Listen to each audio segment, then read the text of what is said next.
for today's video mga friends, I'm going to make a yema. Because Blossom is requesting me for this for many times.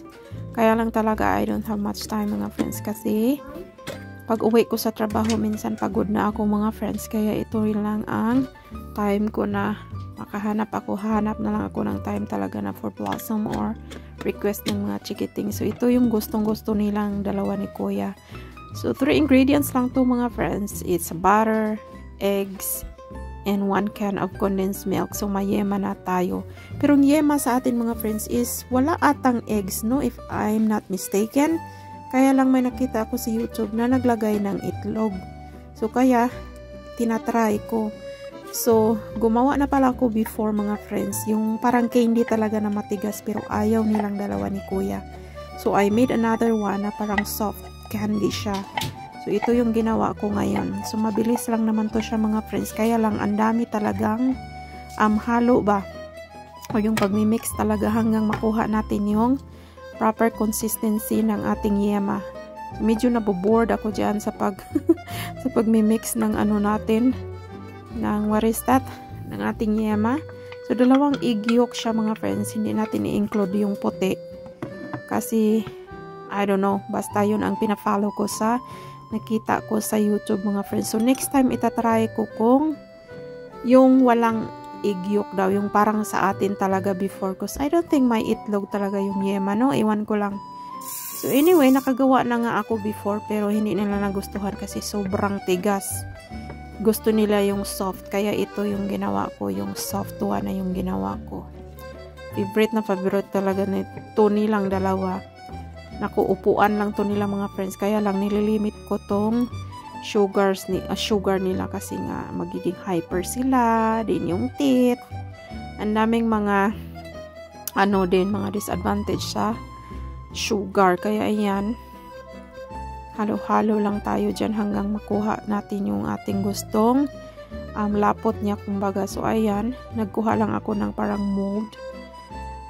Pero parang ata yan sa yung pag gumawa kayo ng ng malamig yung sa mga watermelon. So yan lang ang ginamit ko para maka ako ng circle kumbaga. Pero pwede din naman siyang tansya mga friends.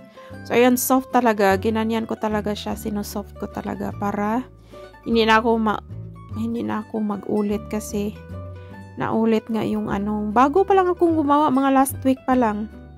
So ayan, soft na yan siya, tapos palamigin lang natin and then pwede na siyang kainin. Masarap din naman siya yung may egg, pero mas gusto ko yung parang walang egg, yung parang pure lang talaga siya na pure lang na what is that, milk, condensed milk lang. Pero okay din naman siya, kaya lang may texture siya kasi may yolk nga.